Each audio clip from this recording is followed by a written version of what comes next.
जय हिंद जय हिंद जय हिंद जय हिंद। राधे राधे राधे राधे। हाँ भाई नमस्कार। बैठो बैठो बैठो बैठो सारे बैठो। बैठ जाओ। हो गया लाइव। चलो वो पीपीटी पीडीएफ लगा दो वो। अच्छा नहीं, पहले वाली लास्ट, पिछली वाली पुरानी वाली लगाओ।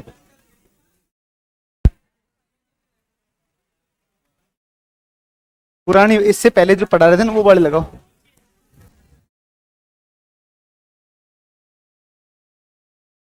पुरानी वाली लगाओ, पुरानी वाली। इससे पहले वाली, इससे पहले वाली। कमेंट दिखाओ बच्चों के, ऑनलाइन वाले बच्चे। चलो कल टेस्ट होगा तुम्हारा ना, तो टेस्ट के लिए आप तैयार रहना ना। क्या क्या कर रहे हैं?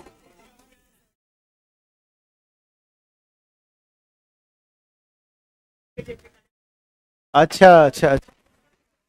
ना तैयारी करके आना, ज्यादा थोड़ी है। हाँ क्या? कल जो पढ़ा दिए थे हाँ, जो कल पढ़ाई थी वो वाली पीडीएफ खोलो।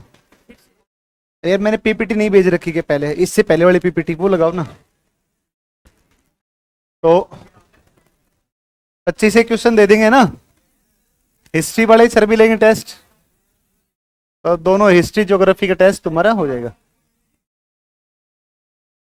बोर्ड पे ही मिलेगा।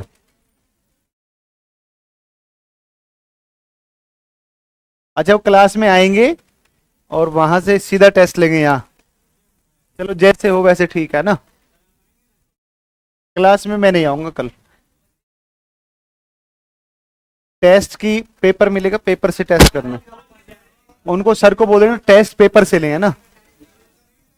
ठीक है ना, सेम जगह, है ना। एक ही समय पर आना है, 1 बजे ही। और यहीं पर है, क्या कह रहे हैं, संडे को करंट अफेयर पढ़ लेंगे, ठीक है ना। 1 बजे यही, ठीक है ना। ठीक है, शाम को 7 बजे, सुबह 7 बजे।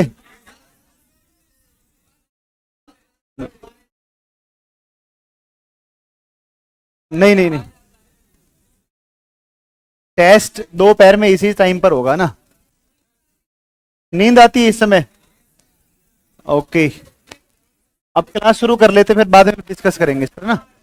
चलो अब ध्यान दो, लास्ट में वरुण पे आ गए थे ना, अरुण वरुण।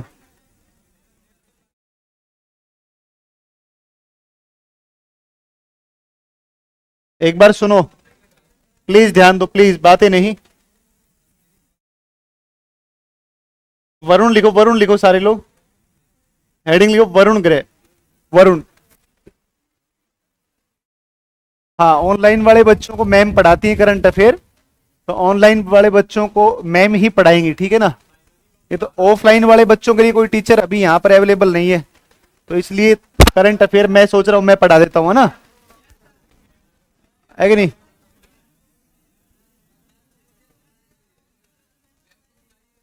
मैम को बुलाऊं? नियत सुधार लो, नियत सुधार लो ना।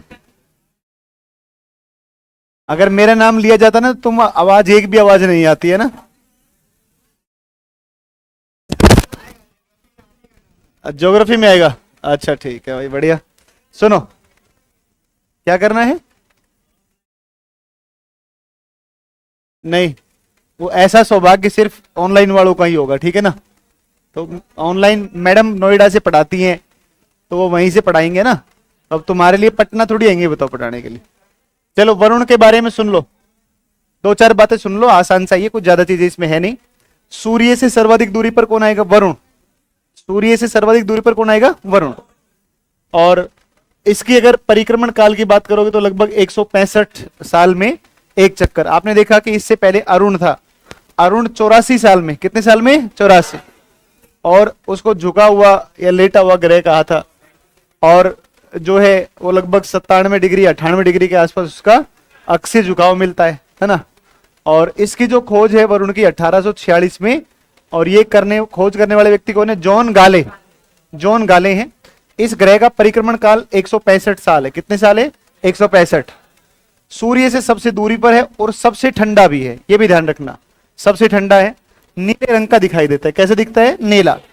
और कुल इसके ज्ञात उपग्रह 14 इनमें है, और इसका एक प्रमुख उपग्रह कौन आता है? ट्राइटन प्रमुख उपग्रह, जिस पर गीजर पाए जाते हैं, गर्म पानी के फवारे इसके ऊपर मिलते हैं।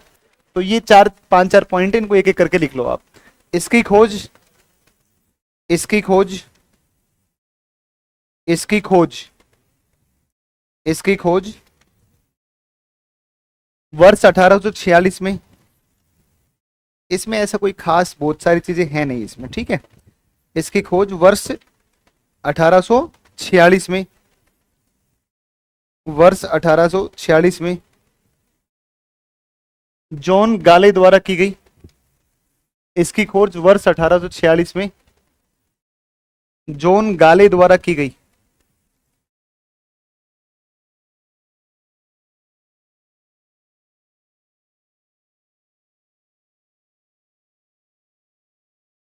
जॉन गाले द्वारा की गई।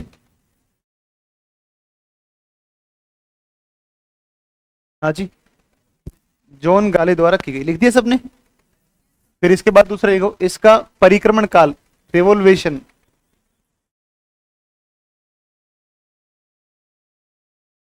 रिवोल्वेशन पीरियड।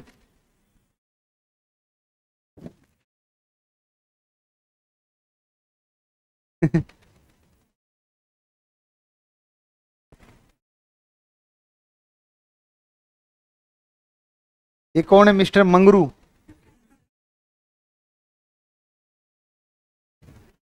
बेटा अभी रुको, मैं भी बताता हूं।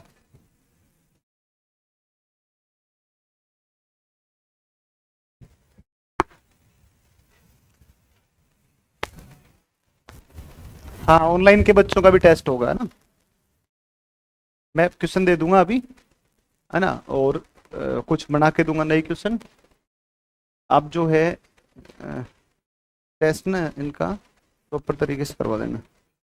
हाँ, मतलब लगभग 30 क्वेश्चन होंगे, है ना, 25 से 30 क्वेश्चन, 1 घंटे का टाइम, 2 मिनट का क्वेश्चन एक, देख लेना अपने हिसाब से।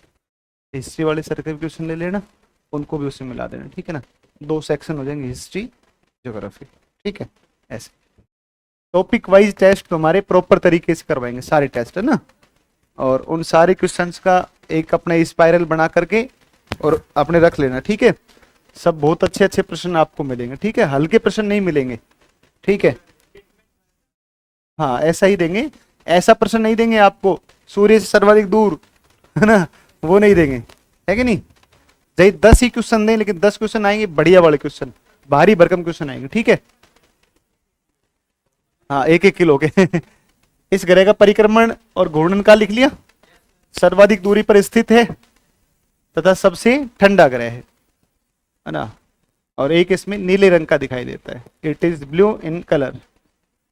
और एक इसमें कुल ज्ञात उपग्रह, टोटल जो इसके अभी तक पता चला है उतने सैटेलाइट कितने हैं? 14। इनमें एक ट्राइटन है, टाइटन मत करना, ट्राइटन, जिस पर गीजर या उष्णोत्स मिलते हैं।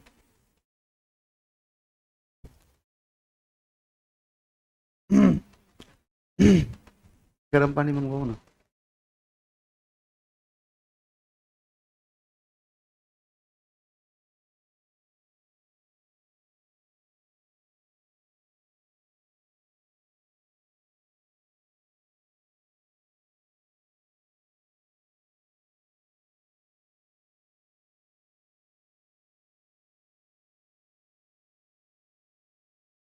बताओ, सबने लिख लिया? जी, साइड में होना, हो जाएंगे। आप थोड़ा यहाँ बैठ जाओ ना, क्या दिक्कत है आप? अरे आजा, आजा आजा आजा, कोई बात नहीं। पता है, जो बड़े बच्चे हैं ना, बड़े बच्चे, बीपीएससी वाले बच्चे हैं, है ना, वो सब बच्चों को हम अगर कह देते ना कि यहाँ लड़कियां बैठी हैं, यहाँ पास में बैठ, तो वो आराम से बैठ जाते हैं। तुम जितने छोटे हो उतने बदमाश हो, है ना।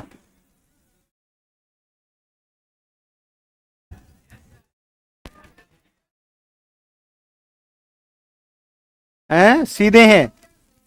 तुम सीधे हो? तुम सीधे हो क्या? लड़कियों की तरह, जलेबी की तरह सीधे बिल्कुल, है ना?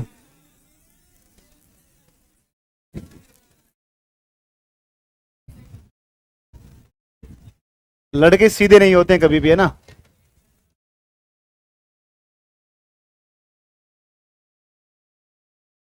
क्या? बोल बोल बेटा बोल। लिख लिया होगा ना? 4 पॉइंट यार, इसमें कितना टाइम लगाओगे पता नहीं। हो गया सभी का? लड़कियां सीधी होती हैं, लड़के लड़के सीधे नहीं होते हैं। लड़कियां लड़कियां सीधी होती हैं जलेबी की तरह।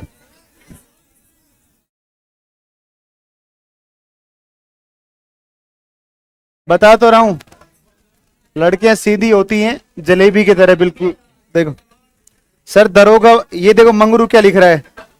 सर दरोगा वाले बैच में बादाम देने के लिए लड़कियों को कहा था आपने, क्या इस बैच में भी लड़कियों को बादाम मिलेंगे? वो तो मैंने खान सर को भी कहा है कि जितनी भी लड़कियां अपने इंस्टीट्यूट की हैं सबको बादाम बांटे जाएं, दिमाग थोड़ा सा उससे क्या होगा बड़े। अरे ताकि अरे एग्जाम क्वालिफाई करने में थोड़ा आसानी रहेगी, मेमोरी बढ़ती है उससे, ना याद करने की क्षमता बढ़ती है। अच्छा इतने बदमाश हो? नहीं। अगला लिखो प्लूटो यम कुबेर, ये ग्रह नहीं है ना। जब हम स्कूल में पढ़ते थे, है ना, जब हम स्कूल में पढ़ते थे तब ये ग्रह हुआ करता था। अच्छा तुमने पढ़ा है ग्रह इसको? अच्छा अच्छा। तो सुनो एक बार, पहले इसको ग्रह पढ़ा जाता था कि साहब प्लूटो है ना, प्लूटो, प्लूटो एक ग्रह है ना। लेकिन बाद में पता चला कि प्लूटो को ग्रहों की श्रेणी से बाहर निकाल दिया गया।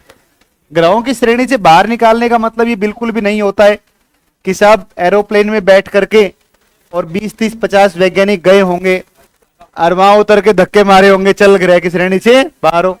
ऐसा कुछ भी नहीं है। ग्रहों की श्रेणी से बाहर करने का मतलब ये है कि ये आज भी वहीं पर घूमता है, पहले भी वहीं पर घूमता था, है ना।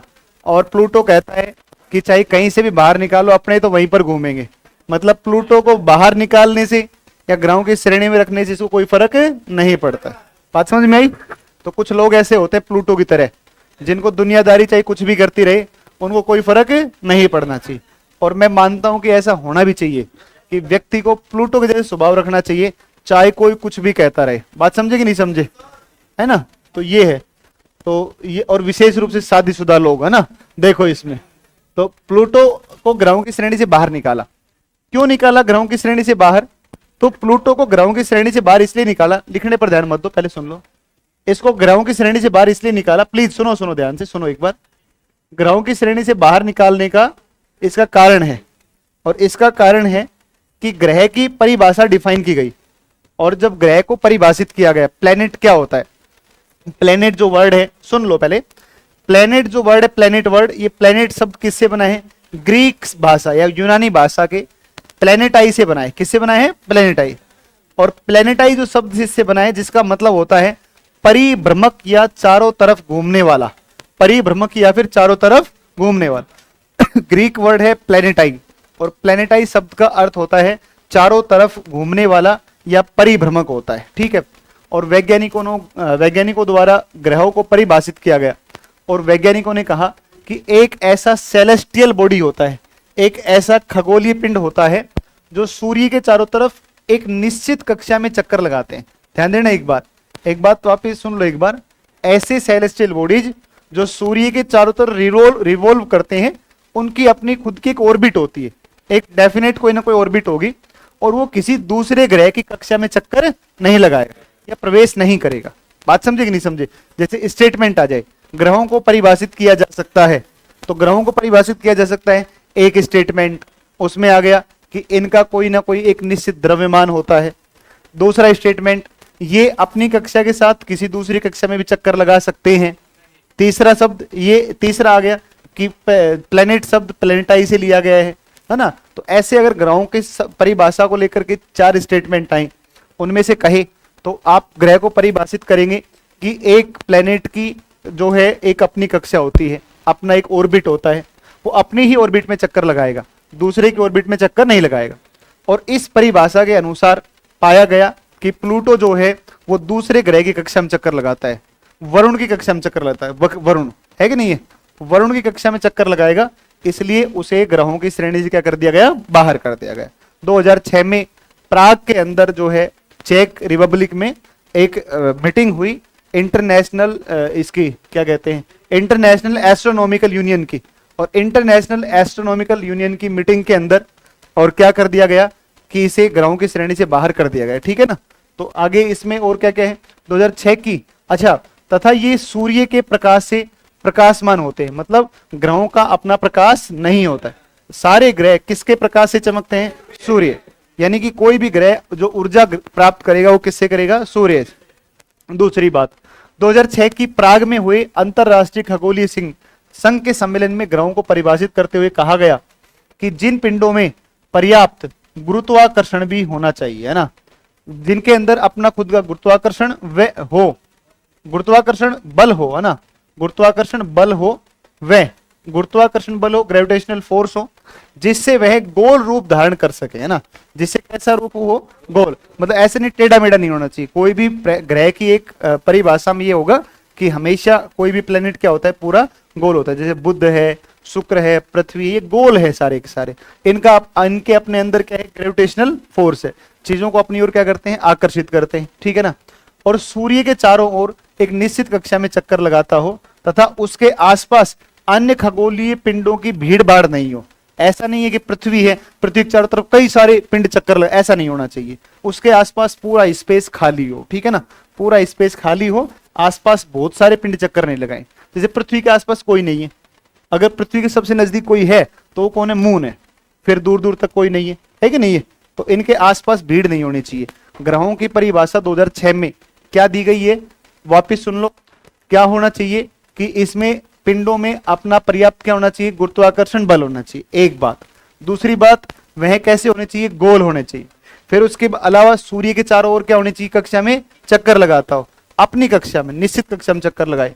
और एक है कि उसके आसपास अन्य खगोलीय पिंडों की भीड़ भाड़ नहीं हो, उसे ही हम क्या कहते हैं, उसे ही हम कहते हैं क्या, ग्रह कहते हैं। ये बात कब कही गई, तो ये बात कही गई 2006 के प्राग सम्मेलन के अंतर्गत, ठीक है। और सामान्य परिभाषा यही होती है कि सूर्य के चारों तरफ चक्कर लगाने वाले या अपनी कक्षा में चक्कर लगाने वाले सेलेस्टियल बॉडीज या खगोलीय पिंड होते हैं, और ये जो है सूर्य के प्रकाश से ही क्या होते हैं, चमकते हैं। ये एक परिभाषा कर दी गई, किसमें, एक सामान्य परिभाषा ये, ठीक है ना, जनरल परिभाषा ये है।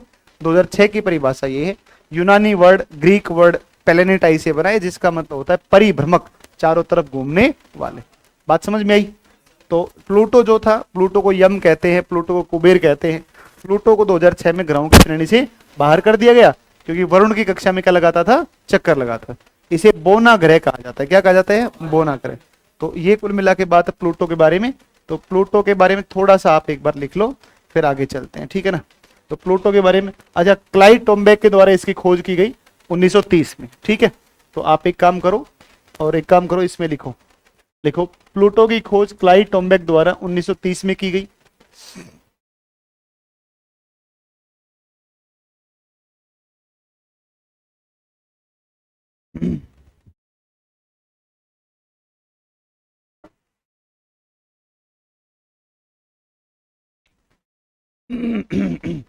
प्लूटो की खोज क्लाइड टोम्बेक द्वारा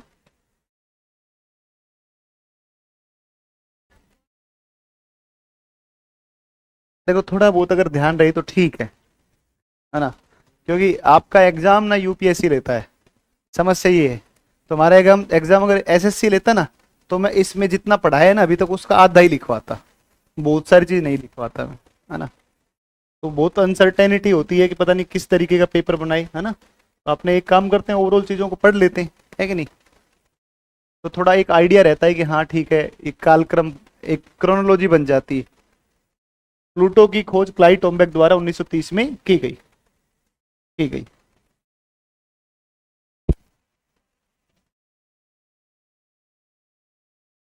ठीक है। इसी वर्ष 2006 में अंतरराष्ट्रीय खगोलीय संघ के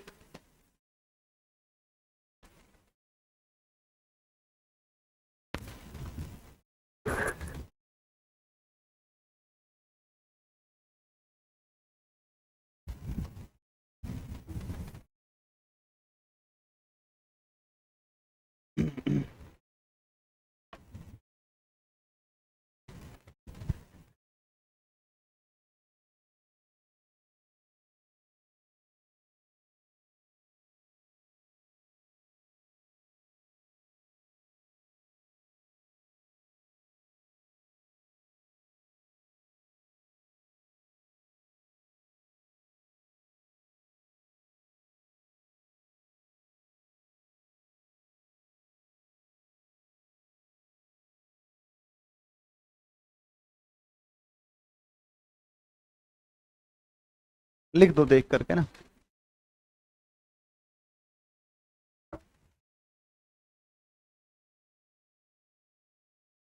क्या?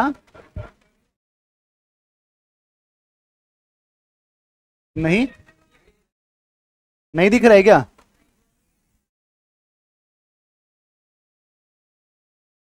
नहीं दिख रहा है, सच में नहीं दिख रहा है क्या? एक एलसीडी लग जाएगी तुम्हारे ना बीच में आगे। लगा देंगे मंडे तक के, इसको कोशिश करके लगवा देते हैं।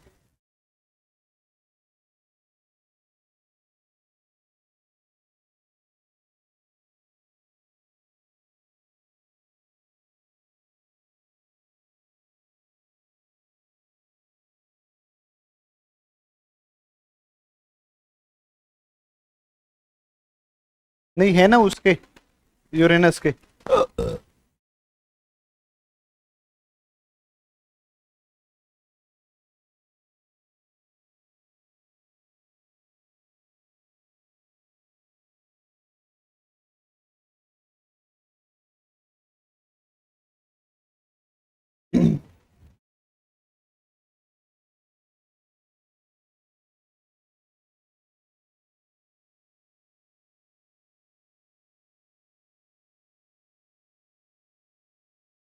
बड़ी गर्मी है ना क्लास में। तुम्हें भी गर्मी लग रही है?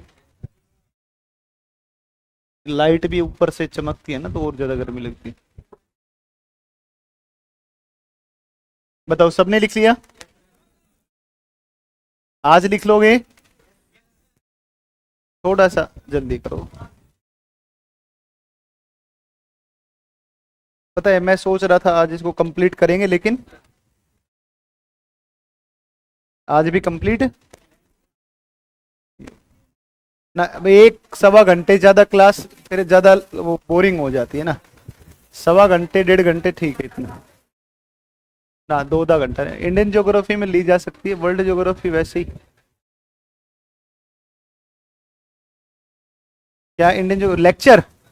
हाँ, इंडियन ज्योग्राफी के लेक्चर दे दें आपको ऑनलाइन में? बताओ सारे एग्री हो कि नहीं हो? मैं आपको फिर कह रहा हूं, बिल्कुल फायदे का सौदा है।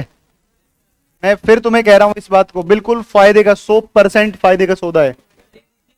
और वो 2 लेक्चर आपको मैं दे दूंगा, 2 लेक्चर से ज्यादा, 3-4 लेक्चर दे दूंगा, 3 लेक्चर सैटरडे से। सुन लो एक बार, मेरी बात फिर से सुन लो एक बार।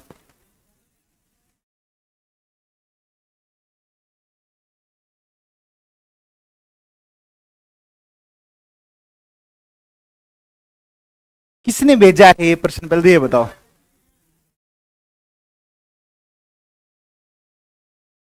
न पता तो मैं कर सकता हूँ, है ना? मैं तुम्हारे हाव भाव से पता कर सकता हूँ, है ना? मैं तुम्हारे हाव भाव से पता कर सकता हूँ, है ना, कि किसने भेजा है। कि पता कर लू किसने भेजा। पक्का? अच्छा ठीक है। खड़ा हो जा, खड़ा हो एक बार, खड़ा हो, व्हाइट शर्ट वाला। हाँ, उठ जा। ना ना ना, वो खड़ा हो गया, देख। नहीं भेजा? पक्का नहीं भेजा?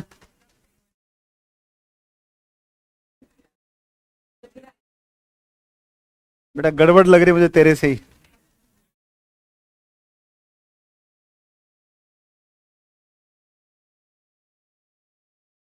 बैठ जा, बैठ जा, बैठ जा। सर, जो लड़का या लड़की रिलेशनशिप में रहता है, वो एनडीए क्रैक कर सकती है या कर सकता है? भाई नहीं हो सकता है। तुम लोग समझो यार भाई, ये सब बातें, ये सब फालतू की बातें हैं। मैं तुम्हें फिर कह रहा हूं, ये कंप्लीट फालतू बातें। मैं सही बता रहा हूं। सुनो सुनो सुनो, आप बढ़िया रिलेशनशिप में रहो, बहन भाई के में क्रैक कर सकते हो ना। भाई रिलेशन रहना चाहिए ना। नहीं नहीं, ये गलत बात है। जो बच्चे इन सब चक्करों में पड़ जाते हैं, उनका जिंदगी में कुछ नहीं हो सकता है। गलत। बताऊं, तुम समझो एक बार, आप एक बार ये बात सोचकर देखो कि आप जिस दिन लेफ्टिनेंट बनोगे, आप इस बात को जैसे सोच रहे हो ना कि ऐसे रिलेशनशिप में रहने से क्रैक करेंगे नहीं करेंगे, आप सिर्फ इस बात को सोचो कि आप जिस दिन लेफ्टिनेंट बनेंगे, बस इससे ज्यादा कुछ मत सोचो। उसके बाद देखो लाइफ क्या होगी। इतना इमेजिनेशन करके फिर आप आगे सोचो क्या करना है। मेरी बात समझे कि नहीं समझे? एक बार इमेजिनेशन करके देखो, आप जो डिफेंस एकेडमी आपकी होगी ट्रेनिंग की, आपकी ट्रेनिंग पूरी होगी, जिस दिन आपके कंधे पर ये जो भी लगते हैं स्टार विस्टार लगते हैं, आप इमेजिनेशन करो आप खड़े हो और आपके साथ में जो है वहां पर आपकी जो क्या बोलते हैं, अरे भाई जो पासिंग आउट परेड होती है ना, उसके बाद में फिर जब वो सारी चीजें मतलब पूरा ड्रेस यूनिफॉर्म मिलती है ना, तो एक बार वो चीज सोच के फिर करो जो करना है वो, है ना, फिर भले कुएं जाके पढ़ो, है ना, इसलिए फालतू सब बातों पर ध्यान नहीं देना है। अच्छा ये कौन सी बात हो गई, कालीन भैया, रट बकवास कर रहे हो। चलो आगे लिखते हैं, आगे लिखते हैं। ये लिख लिया सभी ने, ये सब ने लिखा। देखो एक प्लूटो है ना, एरिस है, सेरेस है, हेमिया है, ये सब ऐसे क्या है, इस प्रकार के कई सारे बौने ग्रह क्या करते हैं, चक्कर लगाते रहते हैं, ठीक है ना, ड्वार्फ प्लेनेट इनको कहा जाता है, ठीक है। अब एक बार सुन लो, आप नोट करके लिखो, नोट करके लिखो। 2006 में प्राग सम्मेलन के दौरान, 2006 में प्राग सम्मेलन के दौरान, हाँ लिखो ना, 2006 में प्राग सम्मेलन के दौरान, ड्यूरिंग द प्राग कॉन्फ्रेंस, सम्मेलन के दौरान ग्रहों की परिभाषा, ग्रहों को परिभाषित किया गया। ड्यूरिंग के दौरान ग्रहों को परिभाषित किया गया, ग्रहों को परिभाषित किया गया, ग्रहों को परिभाषित किया गया, ग्रहों को परिभाषित किया गया, ग्रहों को परिभाषित किया गया। 2006 में प्राग सम्मेलन के दौरान ग्रहों को परिभाषित किया गया। ड्यूरिंग द प्राग कॉन्फ्रेंस, है ना, इन 2006 planets were defined. During Prague conference in 2006 planets were defined,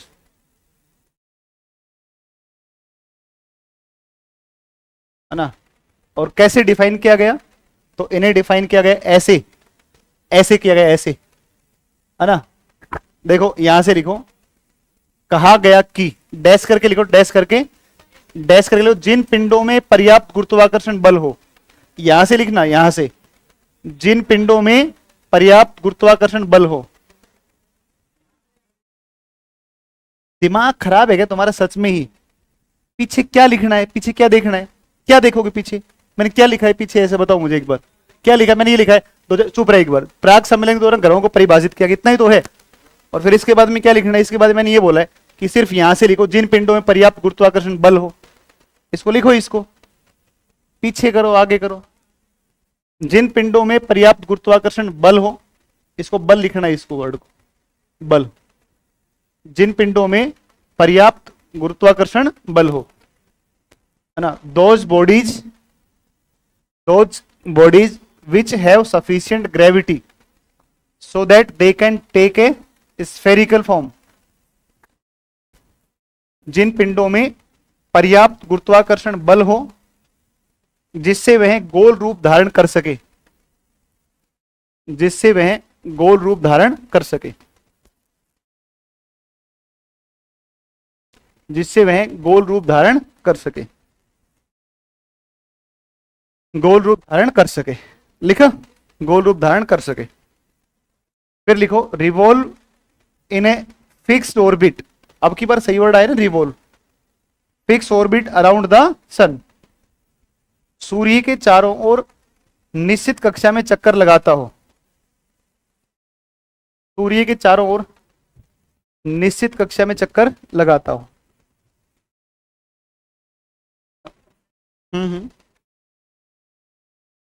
सूर्य के चारों ओर निश्चित कक्षा में चक्कर लगाता हो ना,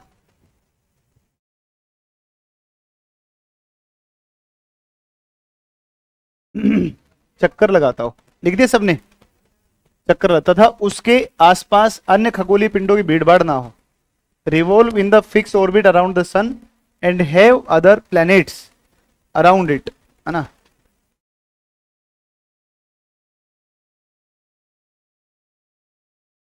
हाँ ना, ऑर्बिट अराउंड द सन, ये एक्स्ट्रा आ गया ना, and have other planets,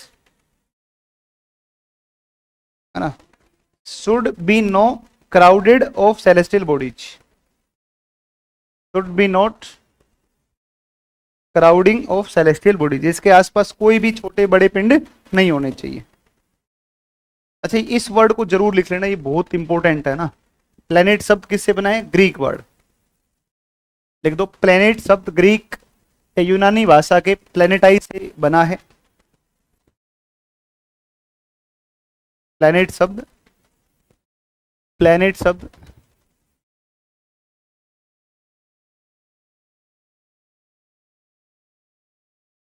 KGS user कह रहा है गुस्सा आ रहा है, हम लोग भी पैसे देते हैं। क्या दे दिया भाई तुमने ऐसा? प्लेनेट शब्द ग्रीक या यूनानी भाषा के प्लेनेटाई से बना है, जिसका अर्थ होता है परिभ्रमक या चारों तरफ घूमने वाला। वरुण सबसे कूल प्लेनेट है। हाँ ठीक है, क्या दिक्कत है?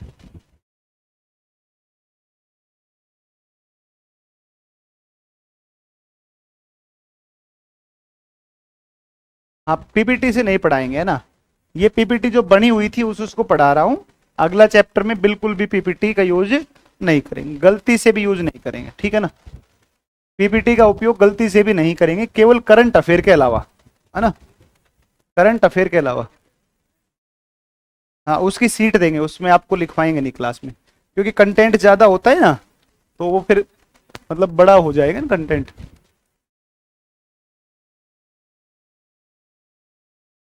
सर पैसे देते हैं, बताओ ना तारा कैसे टूटता है?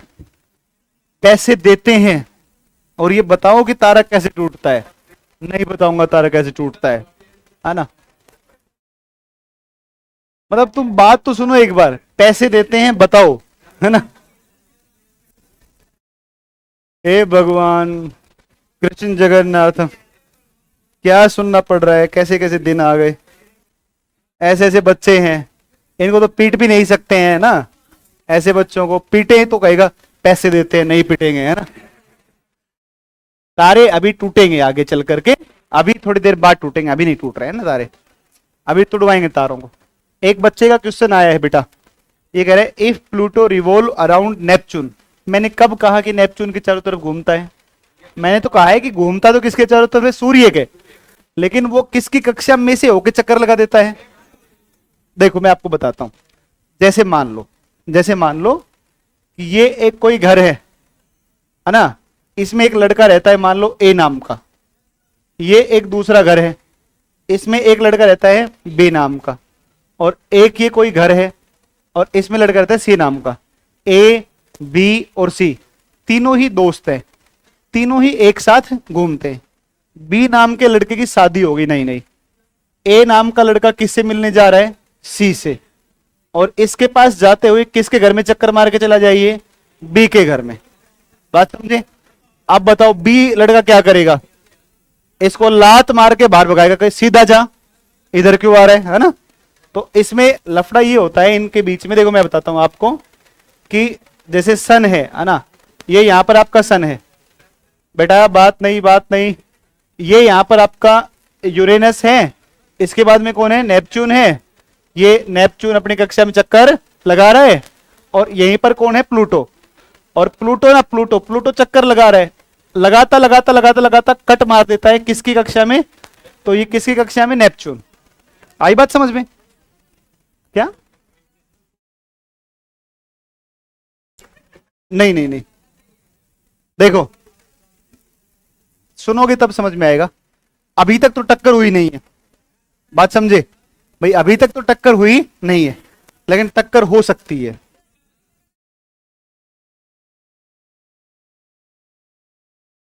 नहीं, बात को तुम समझो एक बार। मैं आपको ये कह रहा हूं कि इसकी कक्षा में थोड़ा बहुत चक्कर लगा देता है। हो सकता है कभी भविष्य में ऐसी टक्कर हो जाए, हो सकता है टक्कर हो जाए, लेकिन चूंकि अभी तक टक्कर हुई नहीं तभी तो घूम रहा है ना। जैसे पृथ्वी के ऊपर एक बार एक ऐसा पिंड टकराया था, और जब पृथ्वी पर एक टकराए ना, तो उस पृथ्वी के ऊपर टक्कर की वजह से और एक पृथ्वी का भाग टूट के अलग हो गया, जिसको हम बोलते हैं चंद्रमा। बात समझे? तो ये किसके साथ टक्कर हुई? पृथ्वी के साथ में। फिर अगर बात करते हो, इधर ध्यान दे ले, इधर एक बात करते हो कि जहां पर हम एस्टेरॉइड बेल्ट देखते हैं, तो एस्टेरॉइड जो बेल्ट है ना, एस्टेरॉइड, यहां पर भी दो बड़े बड़े वो हुआ करते प्लेनेट, और वो दोनों प्लेनेट टकरा गए आपस में, और वो कई सारे टुकड़ों में टूट करके बिखर गए। और आज वो एस्टेरॉइड मंगल और बृहस्पति के बीच में क्या लगाते हैं? चक्कर लगाते हैं। तो हो सकता है कभी इनकी टक्कर हो जाए, और इनकी टक्कर हो जाएगी, ये टूट करके चकनाचूर हो जाएंगे, और फिर ये जो है क्षुद्र ग्रहों के रूप में क्या लगाएंगे? चक्कर लगाते रहे। समझे कि नहीं समझे? तो ये मतलब ध्यान रखना, प्लूटो नेपच्यून के चारों तरफ नहीं घूम रहा है। प्लूटो घूम तो किसके चारों तरफ है? सूर्य के। लेकिन दोनों एक दूसरे की कक्षा में क्या कर देते हैं, मतलब प्लूटो किसकी कक्षा में चला जाता है? नेपच्यून की कक्षा में। ये लफड़ा है। तो आपका क्वेश्चन ये था, ठीक है ना? चलो लाओ लाओ जल्दी लाओ, फिर इसके बाद आगे बात करते हैं। क्वेश्चन सही होने चाहिए, है ना भाई? क्वेश्चन थोड़ा सा सोच समझ के लिख के भेजा करो। ग्रह क्यों घूमते रहते हैं, ये रुकते क्यों नहीं है? फिजिक्स नहीं पढ़ा तुमने? एक दूसरे का ग्रेविटेशनल फोर्स, है ना, उसकी वजह से। एस्टेरॉइड और बोना ग्रह में क्या अंतर है, अभी बात करेंगे इस पर आगे चलकर। और क्या क्या है? बुध शुक्र पृथ्वी चारों ओर ठोस अवस्था में, लेकिन मंगल के बाद चारों कैसे? ऐसा है तो है भाई, ये कोई जेन्युइन क्वेश्चन नहीं है। बहुत अच्छा, चलो चलो। हाँ जी,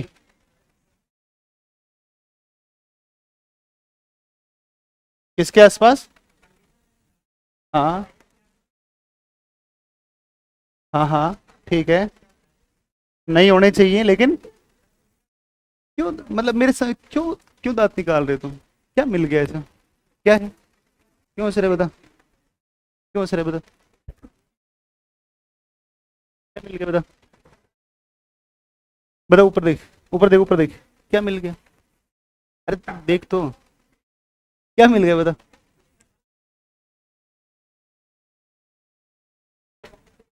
क्या मिल गया? इधर आ, इधर आ, इधर आ, इधर आ। क्या मिल रहा है? तू इधर आ, इधर आ, इधर आ, इधर। वो इधर कर। कई देर से मैं देख रहा हूँ तुझे, कई देर से देख रहा हूँ, बेवकूफ। इस पर भी पागलों की तरह, किस दुनिया की पता नहीं, बेवकूफ। फिर हंसना दोबारा से, बढ़िया लगा ना? फालतू में दांत निकालना। चलो अब लिखो किसके बारे में? प्लूटो हो गया। हाँ, अब क्या कह रहा था? आप दोबारा बोल। हाँ,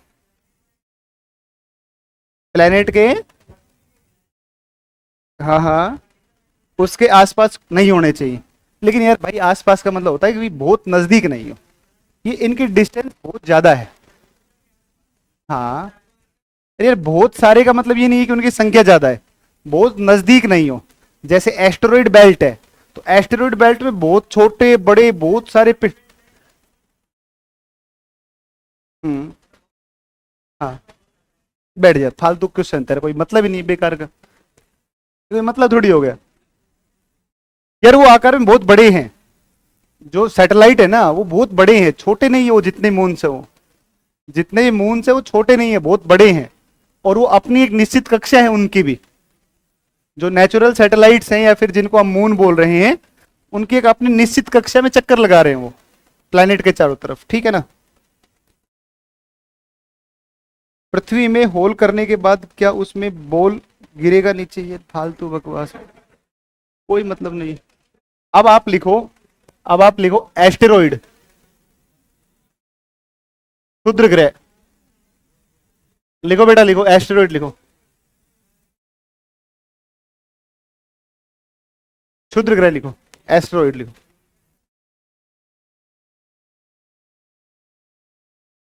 इधर आ, 12 12 12, इधर आ, इधर इधर, इधर हाँ, आजा आजा, 12 आजा, 12 आजा, 12 आजा, 12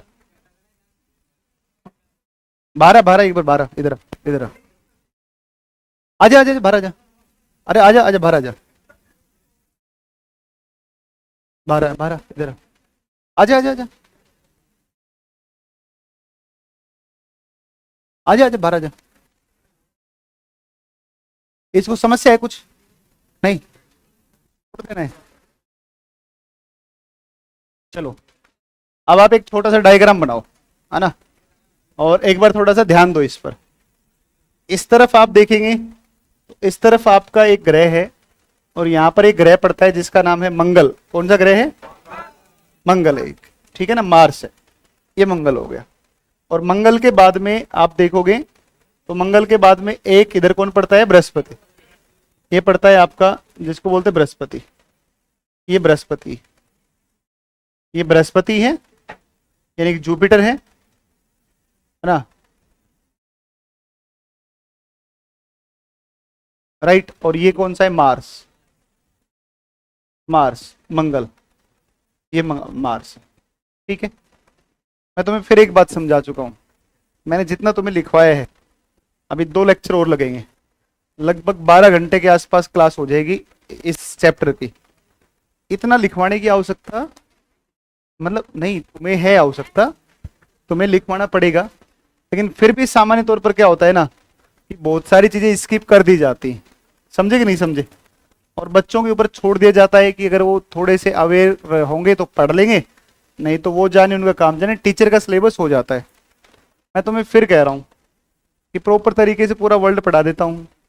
इंडियन ज्योग्राफी के जो चैप्टर्स हैं उनको 2-2 3-3 लेक्चर करके और वर्ल्ड के साथ साथ उसको कर लेते हैं। एग्जाम तक पढ़ाऊंगा, सिलेबस हो जाएगा, फिर भी पढ़ाता रहूंगा। उसके बाद क्या पढ़ाएंगे? उसके बाद ये पढ़ाएंगे कि टॉपिक वाइज क्वेश्चन लेंगे, तुम्हारा टेस्ट करवा देंगे, पूरा का पूरा करंट अफेयर्स अपडेट करवा देंगे, समझे कि नहीं समझे। तो जब कोई टीचर तुम्हारे साथ इतनी मेहनत करने के लिए तैयार है, समझे कि नहीं समझे, तो थोड़ा सा आपको भी क्या करना है भाई, थोड़ा सा आपको होना है ना, अपने तरफ से थोड़ा सिंसियर भी रहो, समझे कि नहीं समझे। तो लगभग मैं चाह रहा हूँ कि मान के चलो कि लगभग क्या कहते हैं 20 क्वेश्चन के आसपास तुम्हारा ज्योग्राफी है, और कम से कम 10 से 12 क्वेश्चन 15 क्वेश्चन के आसपास तुम्हारा करंट अफेयर है कि नहीं। तो लगभग 35 क्वेश्चन के आसपास हमारे हैं। 35 में जब अपने अच्छा अगर प्रयास करेंगे तो लगभग 27-28 क्वेश्चन आपके नोट्स में से आ जाएंगे। अगर जीएस कितना 50 नंबर का आता है या 100 का? 100 का है, 100 का है ना। अब 100 में से अगर 100 क्वेश्चन हैं तो उसमें 100 क्वेश्चन है तो लगभग आप मान के चलोगे 28-30 क्वेश्चन अगर हमारे हो जाएं तो कम नहीं है ना भाई। साइंस भी तो पढ़ोगे ना, है कि नहीं, और इकोनॉमिक्स भी होगा, पॉलिटी भी होगा, हिस्ट्री भी होगा, तो जीएस का एक बड़ा पोर्शन अपने कवर कर लेंगे, समझे कि नहीं समझे। तो थोड़ा सा सीरियसली चीजों के ऊपर ध्यान दो, है ना, ठीक है। अभी तुम ना बहुत छोटे हो, मैं सही बता रहा हूं, तुम सच में बहुत छोटे हो। अगर तुम्हारी जगह पर थोड़ा सा कोई मैच्योर स्टूडेंट हो ना, मैच्योर स्टूडेंट मतलब बीपीएससी वाला, यूपीपीएससी का बच्चा हो, तो वो सीरियसली चीजों को बहुत सीरियसली पढ़े। आवाज नहीं आई क्लास से, लेकिन तुम ना बहुत शरारती हो सच्चे में। उसका कारण है, मैं मानता हूं, मुझे पता है, उसका कारण ये है कि तुम्हारी उम्र बहुत कम है। उम्र 17 साल के चूजे हो, बताओ क्या करें, चूजे होते हैं छोटे छोटे। अब तुम हो छोटे बहुत ज्यादा, अब तुम हवा में हो, दुनिया में एक अलग सी दुनिया में हो, है ना, और चारों तरफ तुम्हें पता नहीं क्या ही दिखता है ऐसा, है ना। तो तुम थोड़ा सा चीजों अवेयर हो, है ना, हरियाली है ना, तो प्लीज थोड़ा सा ना। अब मैं तुम्हारी पिटाई नहीं करना चाहता हूं, मैं कभी किसी बैच में किसी को नहीं मारता हूं, लेकिन तुम्हारी क्लास में मुझे आवश्यकता महसूस हो रही है, तुम्हारी जम के पिटाई करनी चाहिए, जम करके। जैसे स्कूल में नहीं पिटते, मुर्गे बना बना के मारते थे, तो मुर्गे बना बना के पिटाई होनी चाहिए तुम्हारी, तो प्लीज। अब देखो ये लड़कियां बेचारी इतनी सिंसियर, चुपचाप बैठे रहती हैं। आज तो ये बोलती है, कभी बोलती दिखती है, कभी भी नहीं बोलती, बिल्कुल सिंसियरिटी से बैठी रहती है ना। एक एक एक एक मिनट, ये कई देर में बोल रहा है, हाँ 1 मिनट, हाँ क्या कह रहा था? नहीं। अच्छा, इनकी संख्या ज्यादा होगी तो ये भी ज्यादा बोलेंगे। आगे आ जा चुपचाप, है ना। देखो ये 2 हैं, वास्तव में बेसिकली हुआ क्या कि 2 प्लैनेट्स थे यहाँ पर, है ना, नजदीक नजदीक, और ये दोनों प्लैनेट्स आपस में क्या हो गए, टकरा गए। जैसे ही दोनों टकराए तो टक्कर के साथ में वो कई छोटे छोटे टुकड़ों में बिखर गए, और इनकी संख्या लगभग 40,000 के आसपास है। और ये छोटे छोटे जो पिंड है ना, ये सब, ये टुकड़े ये भी अपने क्या करते हैं कि ये सारे के सारे जो हैं ये चक्कर लगाते हैं, एक बेल्ट है इनकी और ये एक पट्टी है, और इस बेल्ट में क्या लगाते रहते हैं, चक्कर लगाते रहते हैं।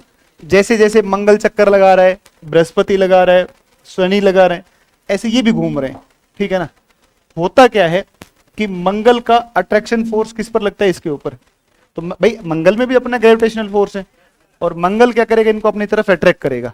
और मंगल जब इनको अट्रैक्ट करेगा, तो मंगल जब अट्रैक्ट करेगा ना इनको, तो होगा क्या ना, मंगल जब इनको खींचेगा तो ये आकर के सीधे क्या करेंगे, और मंगल से टकरा जाएंगे, ठीक है ना। तो मंगल से टकराते हैं। बेटा कैसा है, देखो जिंदगी जी रहे हैं लड़के पीछे बैठ कर।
लगवा एलसीडी लग जाएगी हाँ। लिखवाए नहीं, जरूरी नहीं होगा तो नहीं लिखवाए, है ना। दीपक एलसीडी लगवाओ के लिए, पीछे में ही नहीं दिखता है कुछ भी, दिख रहे हैं वहां, वो आराम से बेचारे बैठे हैं, है ना, चिल नहीं मार रहे हैं, वो बैठे लिख रहे हैं वो सारे पीछे। तो थोड़ा सा ना वहां देखो यार पीछे, है ना, कल संडे है, संडे तक इसको कर पाओगे व्यवस्था ना। तो पीछे देखो वो लड़का तो खड़ा है यार, नहीं दिख रहा है वहां पर सही में, है ना। ऑफिस में बोल, ये डायग्राम बनाओ, डायग्राम डायग्राम बनाओ, ये बनाओ बनाओ जल्दी बनाओ, जल्दी बनाओ इसको, हाँ बनाओ, बना ली क्या।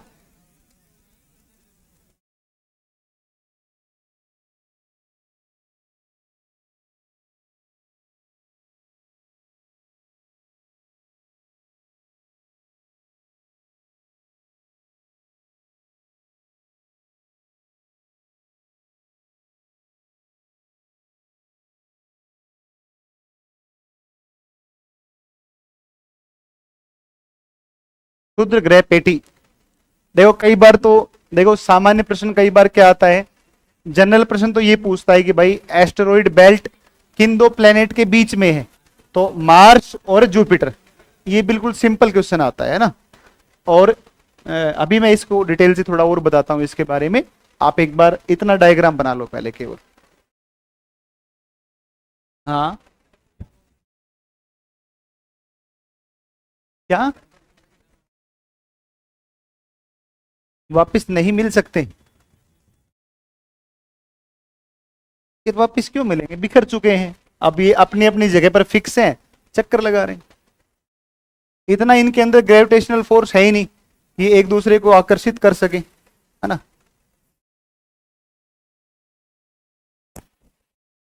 चलो सबका हो गया, ये बन गया होगा, ठीक है। अब एक काम कर लेते हैं, थोड़ा इनके बारे में समझते हैं ना।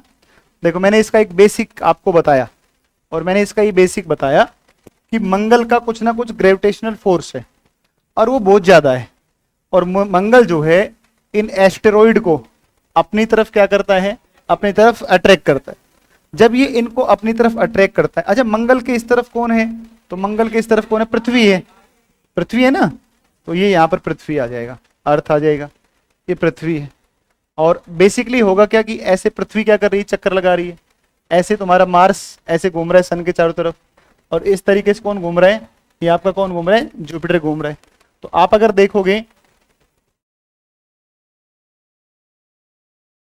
देखोगे, तो मार्स है ना, मार्स का अट्रैक्शन इस पर लगेगा, और मार्स के अट्रैक्शन की वजह से ये जो एस्टेरॉइड है वो सीधे किसकी तरफ मूवमेंट करते हैं? मार्स की तरफ। तो कई बार तो अधिकांश से तो क्या होता है ना कि सीधे मार्स से आकर के टकरा जाते हैं, मार्स से आकर के टकराए। कई बार क्या होता है कि मार्स आगे खिसक जाता है। भाई पृथ्वी ने अपना अट्रैक्शन ज्यादा नहीं लगाया, किसने लगाया? मार्स ने। और जब ये इस तरफ आ रहे थे, मूवमेंट कर रहे थे, मूव कर रहे थे, तो मार्स आगे निकल गया, और चूंकि मार्स आगे निकल गया तो ये फिर सीधे किसके अट्रैक्शन में आ जाते हैं? अर्थ। और फिर सीधे किससे आकर टकरा जाते हैं? अर्थ से आकर के, और ये टकरा जाते हैं। ठीक है ना, तो ये अट्रैक्ट करेगा इनको मार्स, और ये मार्स आगे निकल जाएगा और पृथ्वी से आकर के टकरा जाएंगे। अब जरूरी नहीं है कि सारे के सारे पृथ्वी से आकर टकराएं। ये पृथ्वी का क्या है? एटमॉस्फेयर है ना, तो ये एटमॉस्फेयर पृथ्वी का। और एटमॉस्फेयर के अंदर एटमॉस्फेयर ऑफ द अर्थ। और ये कई बार क्या होता है कि जब मार्स ये इसमें अर्थ के एटमॉस्फेयर में एंटर करते हैं, तो अर्थ के जैसे एटमॉस्फेयर में एंटर करते हैं तो इनके ऊपर लगता है घर्षण, फ्रिक्शन लगता है, और वायु के घर्षण की वजह से ये जलने लगते हैं। और जलते हुए इन्हीं पिंडों को या इन्हीं एस्टेरॉइड्स को हम मेटियोर्स बोलते हैं। क्या बोलते हैं?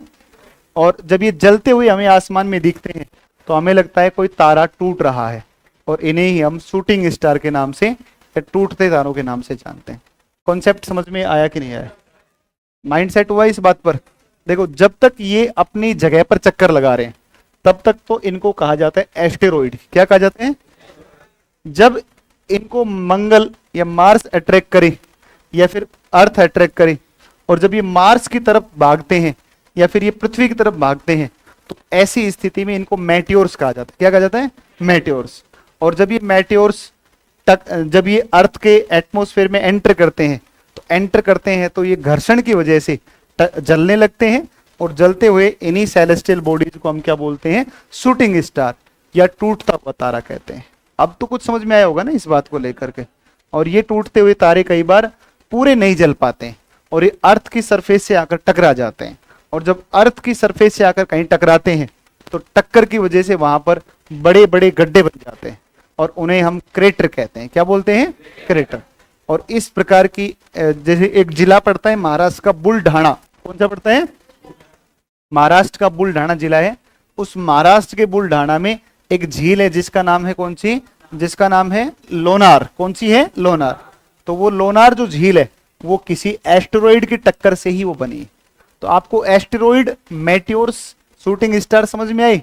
एस्टेरॉइड कब है? जब ये अपनी बेल्ट में है। मेटियोर्स कब है? जब ये अर्थ की तरफ आते हैं। और जब वो गड्ढा बनाएंगे तो वो गड्ढा क्या कहलाएगा? क्रेटर। उसमें पानी भर जाएगा, क्रेटर लेक बन जाएगी। ठीक है ना। और अर्थ में नहीं, पल्सर अलग चीज है। ठीक है ना यार, बताओ, हद की बात है। पल्सर क्या है मैंने समझाया है यार। इतनी मेहनत करने के बाद भी तुम जब इस तरीके के प्रश्न पूछते हो ना तो बड़ा इरिटेशन होता है। पल्सर मैंने पढ़ा ही नहीं आपको क्या है। पल्सर बढ़िया तरीके से आपको बताया था, है ना। स्टार्स रेडियो एनर्जी रिलीज करते हुए चक्कर लगाते हैं, उन्हें क्या कहते हैं? पल्सर कहते हैं। ठीक है ना। तो बताओ, पल्सर मैंने आपको समझा दिया, उसके बाद भी तुम पूछ रहे हो पल्सर। तो ये फिर जब जलने लगेंगे तो जलते हुए वो क्या बोल देंगे? इन्हें बोल देंगे अपने शूटिंग स्टार। एक काम करो, इसमें कुछ चीजें आप ये लिख लो, एटमॉस्फेयर ऑफ द अर्थ वगैरह वगैरह, ये लिख दो, है ना। हाँ जी, जुपिटर की तरफ जाते होंगे, जुपिटर की तरफ भी, लेकिन ऐसा कुछ कहीं मैंने अब तक पढ़ा नहीं है इसके बारे में। ठीक है ना। ये कॉन्सेप्ट तैयार हो गया होगा मुझे लग रहा है ना। बड़ी बढ़िया से समझ में आ गया ना। बढ़िया।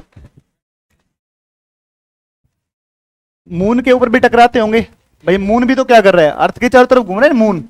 अर्थ के चारों तरफ घूम रहा है मून, तो मून पे भी आके टकराते हैं। तो ये मून है, इस मून पे भी गड्ढे बन जाते हैं। चंद्रमा के ऊपर गड्ढे हैं ना, बहुत सारे क्रेटर है चंद्रमा पर, तो वो इन्हीं की टक्कर से बने हुए हैं, ठीक है ना।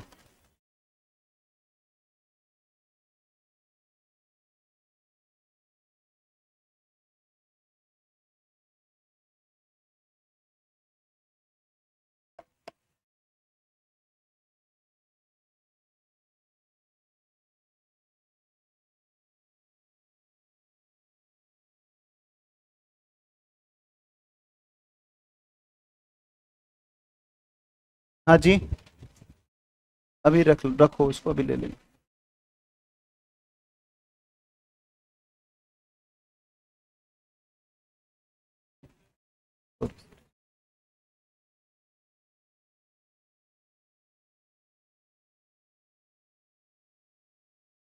बताओ, सबने लिखा?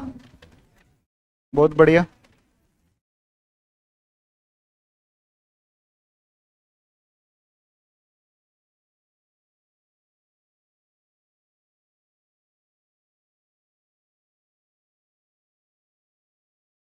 सबने लिख लिया? अब इसकी थ्योरी बाद में लिखेंगे, अपने एक छोटा सा डायग्राम और है, उसको और समझते हैं ना। एक कॉन्सेप्ट और समझा देता हूं, फिर थ्योरी एक बार में सारी लिख देंगे, ठीक है। एक बार इस कॉन्सेप्ट को आप बढ़िया से पकड़ने की कोशिश करना, बहुत अच्छा कॉन्सेप्ट है ना। देखो, अब हम मानकर चलते हैं कि ये हमारी अर्थ है, ये हमारी अर्थ है, ये अर्थ है, ये अर्थ है। और अर्थ जो है वो अर्थ अपनी एक्सिस पर रोटेट कर रही है, मान लो इस तरीके से इसका रोटेशन मान लो, Earth is rotating on their axis. और यहां से कोई ना कोई आया आपका कौन, तो यहां से है एस्टेरॉइड, है ना। अब देखो, जब तक एस्टेरॉइड अपनी ऑर्बिट पे था तो उसको हम कह रहे थे एस्टेरॉइड। जब इसने अपनी ऑर्बिट को छोड़ दिया तो अब ये कहलाता है मेटियोर्स, उल्का पिंड कहलाता है। क्या कहलाता है? उल्का पिंड। तो इसको मेटियोर्स कह दिया, या इसको हमने क्या कह दिया? उल्का पिंड। देखो, जब ये एस्टेरॉइड बेल्ट में था तब तो क्या कहला रहा था? ये एस्टेरॉइड, क्षुद्र ग्रह। लेकिन अब उसने अपनी कक्षा छोड़ दी है और वो किसकी तरफ आ रहा है? धीरे धीरे अर्थ की तरफ। और जो अर्थ की तरफ आ रहा है तो अब उसको हमने कहा उल्का पिंड। क्या कहा? उल्का पिंड। अब जिस तरफ, मान लो कि ये दो तरफ गिर सकता है, या तो ये गिर सकता है अर्थ जिस तरफ जा रही है, या तो जिस तरफ अर्थ रोटेट कर रही है उस डायरेक्शन में आई है, या फिर उस डायरेक्शन से आए जिस डायरेक्शन में अपोजिट आए। भाई अर्थ इधर घूम के आ रही है, मतलब यहां देखो, अर्थ अपने एक्सिस के ऊपर ऐसे घूम रही है, वेस्ट टू ईस्ट ऐसे। तो या तो उल्का पिंड इधर से आकर टकराए, देखो इस तरफ से टकराए, अर्थ ऐसे घूम रही है, और या एस्टेरॉइड इधर आकर टकराए। समझे कि नहीं समझे? अब एक चीज बताओ कि ये इस तरीके से घूम रही है अर्थ, और कोई एस्टेरॉइड आया और आकर के धड़ाम से टकराया आप, तो बताओ अर्थ की, अगर मान लो आप दौड़ रहे हो, आपको पीछे से कोई धक्का दे, तो बताओ आपकी स्पीड बढ़ेगी घटेगी? बढ़ जाएगी ना स्पीड।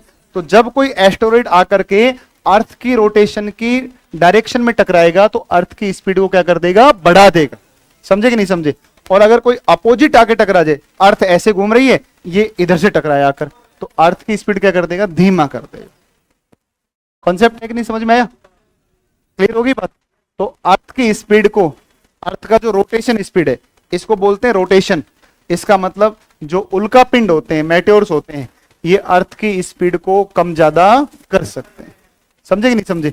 और ऐसे ही एक पिंड आकर टकराया था, और एक पिंड आकर टकराया था जहां पर आज पैसिफिक ओशियन है, यहां पर इस पर आकर टकराया था। देख रहे हो आप कितना बड़ा हिस्सा है? देखो ये कितना बड़ा है, कितना बड़ा स्पेस है, ये देख रहे हैं कितना बड़ा स्पेस अर्थ का। और कोई एक ऐसे आकर के टकराया धड़ाम से, और इससे एक टुकड़ा अलग होकर के और ऐसे चक्कर लगाने लग गया, जिसको आज हम चंद्रमा कहते हैं। तो पृथ्वी का ही एक क्या है? भाग है। इसको बिग स्प्लिट थ्योरी कहा जाता है, कि पृथ्वी से ही किसकी उत्पत्ति हुई है? चंद्रमा की उत्पत्ति हुई है।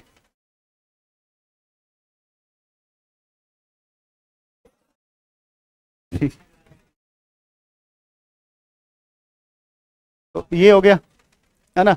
तो ये इस तरफ से आ सकता है, या तो, और या फिर ये इस तरफ से आ सकता है ना। तो जब अर्थ के रोटेशन की डायरेक्शन में आएगा तो स्पीड बढ़ा देगा, और जब इसके अपोजिट आएगा तो स्पीड को घटा देगा। ठीक है ना। तो ये होता है। एक काम करो, इसको आप बनाओ ऐसे ही, है ना। समझ जा ना, समझ रहे हैं बात को तो? हाँ क्या? हाँ देखो, अर्थ की स्पीड ना लगातार, अभी हम आगे पृथ्वी की गति हम पढ़ेंगे, इस कॉन्सेप्ट को ही पढ़ाऊंगा कि अर्थ की लगातार स्पीड क्या हो रही है, घट रही है, रोटेशन स्पीड क्या हो रही है, घट रही है। अच्छा एक चीज बताओ, आप पहले कभी आप कभी मेले में गए होंगे पहले बचपन में, अभी भी जाते होंगे, लेकिन बचपन में ना हम एक चीज खरीद के लाते थे, लट्टू, और उस पे ऐसे दबाते थे, फिर वो घूमता था ऐसे, है ना, और घूमता घूमता घूमता घूमता एक ऐसा समय आता है जब स्पीड क्या होती है, कम, और कम होते होते एक समय पर लट्टू का बैलेंस बिगड़ जाता था। वर्तमान में फिलहाल, सुन लो, अब तुम लिख रहे हो, मैं बोल रहा हूं, मैं कहानी नहीं सुना रहा हूं, लगातार अर्थ की रोटेशन स्पीड घट रही है। पहले ये जो दिन है वो 18 घंटे का था, फिर वो दिन बढ़ करके 19 घंटे का हो गया, फिर वो 20 घंटे का हो गया, वर्तमान में कितने घंटे का? 24। आने वाले समय में दिन हो जाएगा 30 घंटा, 40 घंटा, 50 घंटा। सुन लो, फिर क्लास भी तो 4 घंटे चला करेगी लगातार, है ना, और फिर हम 50 घंटे का जब दिन हो जाएगा, क्योंकि लगातार अर्थ की स्पीड क्या हो रही है, घट रही है, रोटेशन स्पीड, अर्थ की रोटेशन स्पीड क्या हो रही है, घट रही है। और अर्थ की रोटेशन स्पीड जब घटेगी तो अपने एक्सिस पर वो टाइम ज्यादा समय मिलेगी, भाई जो एक राउंड लगाने में अपने एक्सिस के ऊपर जो टाइम ले रही है वो टाइम क्या हो जाएगा, बढ़ जाएगा, स्पीड घटेगी तो। और जब 40 50 घंटे का दिन होगा तो फिर अपने 25 घंटे की रात होगी, 25 घंटे का दिन, 20 घंटे सोएंगे आराम से, 20 घंटे, है कि नहीं है? तो और वास्तव में सच में ही अर्थ की स्पीड क्या हो रही है, घट रही है, रोटेशन स्पीड डिक्रीज हो रही है। उसका, हाँ, उसके बहुत कारण है ना, उस पर अपन बात करेंगे। जैसे अर्थ का मास बढ़ रहा है, क्या कह रहे थे, ऐसा क्यों हो रहा है? तो ऐसा इसलिए हो रहा है क्योंकि अर्थ है ना, अर्थ अपनी उत्पत्ति के बाद, शुरू में जब उत्पत्ति होगी अर्थ की, तो ओरिजिन के समय अर्थ की स्पीड क्या होगी, ज्यादा। मैंने अभी लट्टू का एग्जांपल दिया, घूमते घूमते घूमते घूमते एक समय के ऊपर स्पीड क्या होती है, घटती है। एक तो ये कारण है। दूसरा ये है कि अर्थ का मास बढ़ रहा है। देखो मास कैसे बढ़ रहा है, जब उल्कापिंड आकर के गिरते हैं तो उल्कापिंड जल गया, ठीक है, लेकिन उल्कापिंड जला तो ठीक है, मान लिया, लेकिन क्या होगा, उसकी राख तो आकर जमा होती है उसके ऊपर, तो अर्थ का मास लगातार क्या हो रहा है, इंक्रीज होता जा रहा है। फिर दूसरे जो दूसरे इसके ऊपर अट्रैक्शन फोर्स जो भी इसका लगा रहा है, भाई मंगल लगा रहा है, शुक्र लगा रहा है, बुध लगा रहा है, उसकी वजह से भी स्पीड क्या होती है, घटती है। उसके 7-8 कारण हैं। तो जब हम पढ़ेंगे एक topic rotation of the earth, तो उसमें मैं आपको डिटेल से एनालाइज करवाऊंगा ना। अर्थ के जो कोर है, कोर, उस कोर के अंदर जो मैग्मा है ना, या कोर का मैग्मा है, या फिर एस्थेनोस्फीयर का मैग्मा है, अर्थ ऐसे घूमती है, वो उसके अपोजिट घूमता है ना। ये ओशियनिक जो करंट्स हैं इसकी वजह से प्रभाव पड़ता है। अब आप एक चीज समझो, आप आगे भाग रहे हो, एक आदमी आपको पीछे खींच रहा है, तो अर्थ ऐसे रोटेट हो रही है, अर्थ जो है, अर्थ अपने एक्सिस पर इस तरीके से घूम रही है, जबकि वो ओशियनिक करंट है वो अपोजिट घूमती है, तो वो भी तो क्या करती है, प्रभावित करती है। तो ऐसे कई सारे कारण हैं जिनकी वजह से लगातार स्पीड अर्थ की क्या हो रही है, रोटेशन स्पीड घट रही है। समझे कि नहीं समझे? तो चलो ठीक है, वो उन पर डिस्कस करेंगे, अभी नहीं, आगे चलकर डिस्कस करेंगे, ठीक है। ये एटमॉस्फेयर है,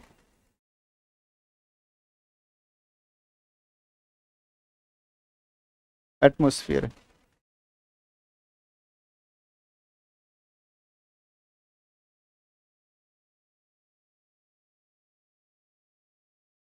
पता है कुछ बच्चों को मेरे कहने के बाद भी समझ में नहीं आ रही है बात, है ना,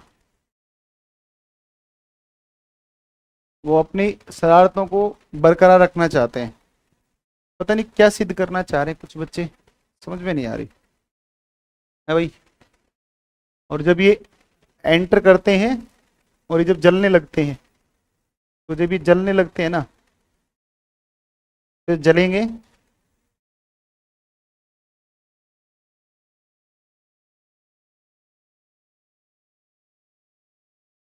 इन्हें बोलेंगे शूटिंग स्टार।